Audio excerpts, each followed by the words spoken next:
We crept on through the dark corridors. The only source of illumination were red emergency lights, mounted on the walls every 10 meters. Deep pools of shadow lay between them. The ground was strewn with bodies. Some had died from gunshots, but most were covered in strange boils and skin lesions. These, we passed by with pieces of cloth held over our faces, scarcely breathing. "What the hell happened here?" whispered Peter. "What could possibly do this?" I shrugged my shoulders. "I don't know. There's no gas pipes in the vents on this level. I would have seen them while doing maintenance. Who knows what other containment measures were used here? Whoever or whatever did this, let's hope they're gone now," muttered Peter. I couldn't help but agree. Slinking silently down the corridors, we passed through several security checkpoints. They were all unmanned, whatever soldiers had held them long gone. We had been creeping through the corridors for about 10 minutes, when Peter froze in front of me. I caught up, whispering over his shoulder. "What is it? What's wrong?" He turned his head and held a finger up to his mouth. The message was clear. "Quiet." I waited in furtive silence. Soon, I heard what had made Peter stop. From up ahead, I could hear a strange, tapping clattering, like the tread of many thin, spindly feet. It was getting closer. My heart began hammering. Shit, shit, shit. We looked around desperately, looking for somewhere, anywhere, to hide. With a rush of desperate hope, I spotted a metal grill, 1/2 meter by 1/2 meter, set in the wall a few feet behind us. Some great impact had dented it, almost knocking it out of its casing. The air ducted. I hissed at Peter. With fumbling fingers, I began prying the grill off. It came loose with a metallic clang, and we clambered inside. Once Peter had entered, I quickly replaced the cover grill, and, crawling on my hands and knees, backed away from it. Several terrified minutes passed in silence. Then, movement. Through the gaps between the bars, I could see something pass by our hiding spot, silhouetted by the crimson of the emergency lights. Something tall, gaunt and long. I caught a glimpse of many shining eyes, almost spider-like, neon red. It passed by us with a metallic clack of limbs, and disappeared further down the corridor. We lay quietly for a while, scarcely daring to breathe. Finally, Peter broke the silence. I think it's gone. These vents go all around this level of the facility," I answered. "Maybe we can use them to reach the control room. Better than going out onto the corridor with that thing out there." Peter nodded. "You're right. Can you navigate these ducts?" "I think so. At the very least, I can get us closer, without risking using the corridors." A sound behind us made both of us start and turn around in panic. In the gloom, we could see a vague human outline, hunched and curled up, lying in the vent before us. Who are you?" whimpered the figure. Crawling closer, we could see it was a man, probably in his late 50s. A broken pair of glasses hung off his nose. "We could ask the same of you," whispered Peter. "I'm Samuels. Dr. Jordan Samuels, Level 8, Biocomputation," whispered the man. He was obviously in shock, listing his clearance level as if we were at a security checkpoint. "Peter Wolf, Level 3, Programming," answered my friend. "This is Robb, This is Robb." I crawled closer to Samuels. "Do you know what's going on, Doctor?" I asked. "What caused the lockdown? How do we get out?" Samuels shivered. Our project. Chimera. Today. It was supposed to be a test run, just a test run. It shouldn't have remembered the past lives, it shouldn't have." He trailed off, sobbing as panic and shock overcame him. I looked over at Peter. He shrugged hopelessly. "Let's start with the basics, Doctor," I said, trying to talk in a soothing, calming voice. "What's Project Chimera? Is that what's chasing us?" Samuels looked up at me through red-rimmed eyes. There was a suspicion, and a growing horror, lurking behind his gaze. "Chasing you? What's chasing you?" "We don't know," I said. "We've barely seen it. It's like some sort of insect, it's—" Samuels cut me off before I could finish. "Oh no! Oh no, no, no, no! Samuels! What is it? Samuels?" But the doctor was beyond reason. "The thing from Cell 17. The failed prototype, the bladed horror, He didn't get any further. In the dark behind him, a cluster of neon red eyes suddenly ignited. Two long, spindly appendages grasped out from the shadows. They were thin, many-jointed, and each ended in an arrow blade. They curled around the doctor's torso and tore him backwards with horrible strength. He disappeared, cursing and screaming, into the darkened vents. Peter swore, and I cried out involuntarily. We clambered backwards in abject terror, struggling and colliding with each other in our confused flight.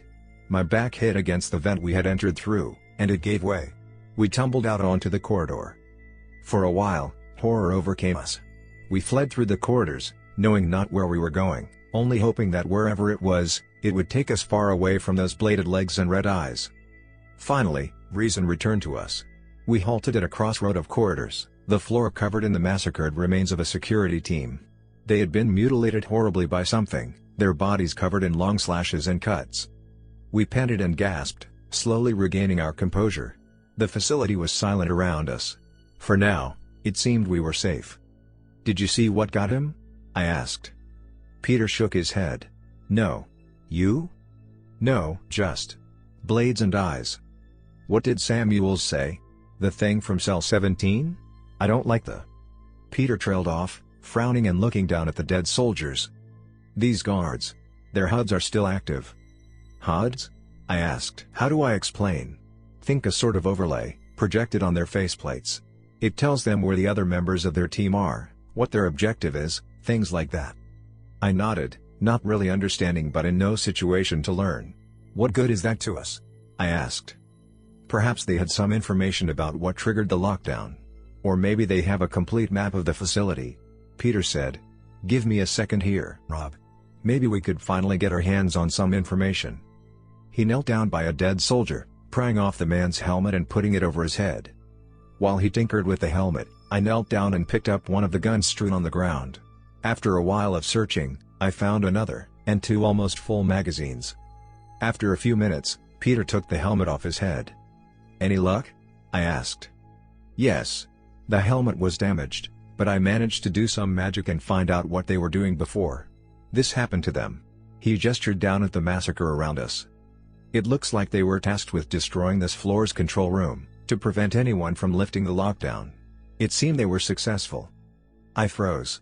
"Does that mean?" Peter looked at me sadly. "I'm sorry, Rob. Looks like we're still locked up here." I cursed, and we stood in silence for a while. "I don't suppose you've got some good news as well?" I said finally. "I do, although it's not all good.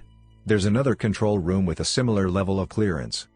"What's the bad news, then?" Peter shivered. "It's in a part of the facility called the prison wing, down on level 14. It's the second lowest level of the facility. We'll have to find a way down there. Somehow." We stood in silence for a while, contemplating our options. Finally, I raised one of the guns, gripped towards Peter. "Do you know how to shoot this?" I asked. Peter took the proffered weapon clumsily. "Not really. I've played some video games, if that's any help." "Let's hope it is," I said, clutching my own gun in sweating hands. "What's the plan?" Peter asked. "We push on. We'll find a way down to floor 14, and lift the lockdown from there. Then we get out. What if we run into that thing? Or something even worse?" I racked my gun with a bravado I didn't feel. "We'll worry about that when it happens." We crept on through the dark corridors. Every sound and every shadow was filled with the threat of death, and it took all my courage to carry on. After some time, I stopped, raising a hand to halt Peter. "Do you hear that too?" From further down the corridor, I could hear a quiet wheezing, like a person with fluid in their lungs. Every now and then, it was punctuated by a quiet groan of pain. "What is it, Rob?" whispered my friend. "Sounds like someone's in trouble. We should check it out." Peter looked at me incredulously. "You really think that's a good idea? Maybe it's a trap. I don't want to put my neck out if it isn't necessary." I glanced sideways at him. "We should check it out," I repeated firmly. "If someone needs our help, we can't leave them here." I pushed on, Peter following. Slowly, the wheezing got closer, until at last we could see its source. My breath caught in my throat. Suspended on the wall in front of us, his shoulders impaled by long metal spars, was Dr. Samuels. Approaching him, I could see he was far beyond our help. His entire body was covered in long, thin, shallow cuts, his clothes shredded and soaked with blood. A pool of it spread out beneath him. His eyes had been gouged out. Dr. Samuels?" I asked, the words catching in my throat. The man pinned to the wall coughed, spattering me with blood. Project Chimera. Peter pushed up next to me. What's Chimera, Doctor? Samuels coughed again. The Chimera. We'd finally cracked it. How? How to merge living matter with a machine.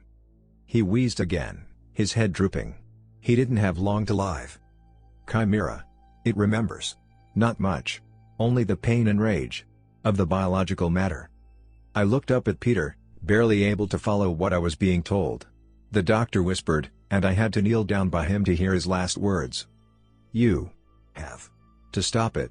Please. It wants to kill us all of us. How? How do we stop it? Fail safe. Samuels whispered. On the bottom level. Flash drive. Connect it to the chassis. The rest will work by itself. His head drooped, and a last breath escaped his lacerated lips. I straightened up. Peter cursed, kicking the wall next to the dead doctor. Shit. What do we do now, Peter? What's our next move? I asked. He turned on me. I tell you what our next move is, Robb. We get out. We find a way out of this facility, and we get out. What about Chimera? You heard him. We have to stop it. It wants to. I don't give a fuck, Robb. He shouted, cutting me off. The government can clear up their own damn failures. I'm not spending a minute more, not one damn minute more, in this place than absolutely necessary. Hell, we don't even know what Chimera is. It might be even worse than whatever the fuck is chasing us down here. I need you, Peter. I answered, shocked at my friend's sudden anger and callousness. And you need me. I know this place inside out, but I won't get far without your skill with technology. We can fix this, together. Peter held up a hand to stop me before I could continue. Don't, Robb. Just don't. I'm leaving. You can either come with me, or you can end up like him. He gestured at the suspended corpse of Samuels. Peter, But it was all in vain. Peter turned, muttering a curse, and disappeared into the dark. I was left, alone, in the blackness of level 6.